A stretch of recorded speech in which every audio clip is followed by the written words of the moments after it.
I get paid handsomely. I play in a great place in the Bay Area, and we compete for championships year in and year out. And that's hard to do. A lot of guys never really get that opportunity, so I'm grateful just to be a part of this team. From day one, I've been a Warrior, and I'm just thankful to be here, man, because we have such a good thing going. Splash, bro. Woo. When I get on the floor and I see number 11 suited up with me, I feel good about our success. Hopefully we have a long future together, man, and we can do some special things and, you know, hopefully be the best backcourt to ever play this game, and that's something that is our mission. The story, bottom line is Klay Thompson's leaving. I'm sad, but it was necessary. And I know we're all going to have that date circled when he comes back to Chase. And that will be one of the strangest, most emotional nights of all of our careers, for sure. Klay Thompson versus the Golden State Warriors. It's got to be the saddest beef ever. How do you go from breaking three-point records and winning championships to just leaving it all behind? Well, let's have a look at how exactly this match made in heaven, this love story between a dynasty and its second most important player, eventually turned sour, and see why exactly Klay Thompson chose to leave his beloved Golden State Warriors. Klay Thompson was selected at the Dubs' 11th overall pick as a dead-eye shooter from Washington State. Little did they know, though, as Klay was putting on the Golden State cap, that he and Steph were a couple of years away from breaking the NBA. Because soon, he, along with Steph Curry, would be known as the Splash Brothers, the greatest shooting backcourt in the history of the sport. Pretty soon, they would win their first NBA championship against LeBron and the Cavs, proving to the non-believers that jump shooting, three-point shooting teams could get it done.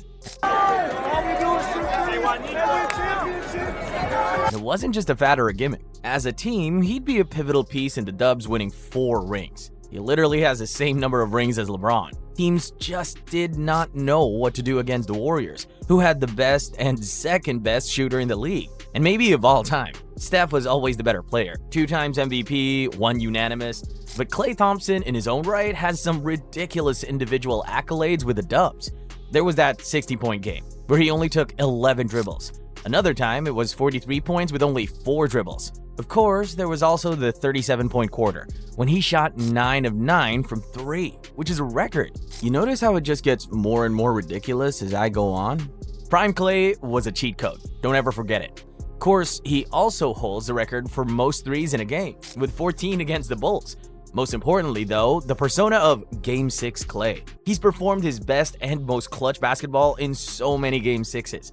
A lot of times when the team really needs it. 20 points to bury the Grizzlies, 4-2 in 2015. 35 points on 9 of 13 shooting from 3 in 2018 to extend the series against the Rockets. 27 points to eliminate the Rockets, 4-2 in 2019. 30 against the Grizzlies again in 2022 to end the series. But of course, the most iconic one. Game 6 against the OKC Thunder in 2016. 41 points on 11 threes to help the Dubs come back from a 3-1 down and tie the series. You consider all of those moments, all the records, the clutch season-saving games, and it still won't be enough to describe just how much Klay Thompson means to the Golden State Warriors organization.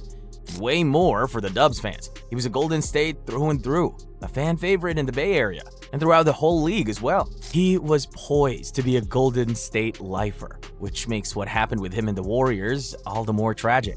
I'm afraid we're at that point where we have to look at where it all went wrong. And it actually all started way back, 3 whole years before the Warriors won their last ring. At this moment right here. So obviously needs help up. Danny Green's just trying to block that shot. That, as you said, Jeff, is not a dirty play.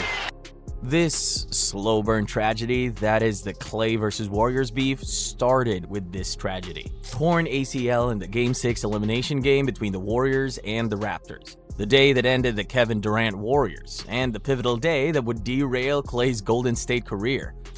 That's a rehab that's going to carry Klay Thompson well into next season, perhaps February or March. And unfortunately, Klay Thompson would be gone for way longer, because he'd also injure his Achilles while he was out. Just devastating. In total, he missed a grand total of 941 days before he returned on January 2022. And throughout that stretch, we saw the effects of not being able to play competitive basketball for almost 3 years. It wasn't nearly as consistent. He'd have games where he'd go 2 of 7, 1 of 5, even 1 of 11 from beyond the arc. By the end of the season, he'd put up 20 points per game, boosted by a 31-point and 41-point game at the tail end of the campaign. He also shot 38% from 3, which doesn't sound bad, but Klay's religiously shot 40% or above for his career before that. Moreover, his defense really took a hit, as he wasn't and isn't nearly the great defender he once was. He'd actually still be pretty productive in the playoffs, with a classic 30-piece against Memphis in Game 6. They went on to win their 4th ring that year, but it was clear that Klay wasn't the same player, obviously. He himself acknowledged it. Steph was just superhuman those playoffs, and other guys were also able to step up, like Wiggins and a pre-punched Jordan Poole. 2023. Klay seemed back to his normal self, 21 PPG on 42% shooting. But the Warriors as a team struggled because of Steph's injuries. They eventually lost to the 7th-seeded Lakers in the conference semifinals. And it was in these semifinals that we saw the cracks start to become more prominent. After scoring 25 and 30 in games 1 or 2, Klay went on to average just 10.5 points for the next 4 games. Games where Jordan Poole was atrocious. They needed that veteran scoring presence, but it just wasn't there, particularly in Game 6, on the brink of elimination. Everyone was expecting the Game 6 Klay who's rescued the Golden State time after time, but he just wasn't there. 8 points, 2 of 12 from 3, 3 of 19 from the field, and out of the playoffs. And now we get into the real depressing stuff, the contract talks. The Warriors offered him just a 2-year, $48 million extension, making him the 60th highest paid player in the league. A far, far cry from the deal back then, worth more than $43 million a year. And this is, unfortunately, where Klay and the organization didn't see eye to eye anymore. Golden State felt like he just wasn't worth nearly as much money anymore. What with his inconsistent play, underwhelming splits, and to be honest, washed defense. Add to that the fact that they're in luxury tax hell, and the money just became too much. Klay, meanwhile, felt like he'll be able to bounce back the next year, get back to somewhere like his old self, and get a bigger payday. So Klay bet on himself and didn't sign the extension. Sad to say, Klay Thompson lost the bet. Next season didn't go particularly well. 18 PPG on 42% from the field, and 38% from 3. Again, very much below his high standards. Just look at those tour date stats. 3 of 11 from 3 to start the season, 1 of 4, 0 of 1, 1 of 8. Eventually, the Warriors decided to start rookie Brandon Podziemski over him. Klay's stats did improve because of getting benched, and the team became better. It just came off the wrong way. And it's indicative of what an aging, past his prime Klay Thompson's role on the team is going to be. The second best shooter of all time, reduced to a bench role at just 33 years old. And eventually, Klay and Golden State's relationship would become strained to full-on broken. All because of one game, the play-in game against the Sacramento Kings.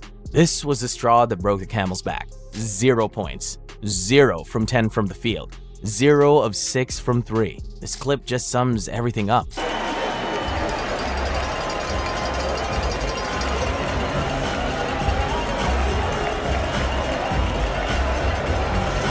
And quietly, everyone knew that was the last time that we were going to see Klay Thompson play for Golden State. And now, here we are. Klay bet on himself, hoping it'd be a Jalen Brunson situation. Unfortunately, it became a Dennis Schroeder situation. Even that $24 million a year deal wasn't possible now. Klay's camp reached out to the Warriors, proposing a 2-year, $40 million deal. But tragically, the Warriors declined the offer. And just like that, Klay Thompson is a Golden State Warrior no more.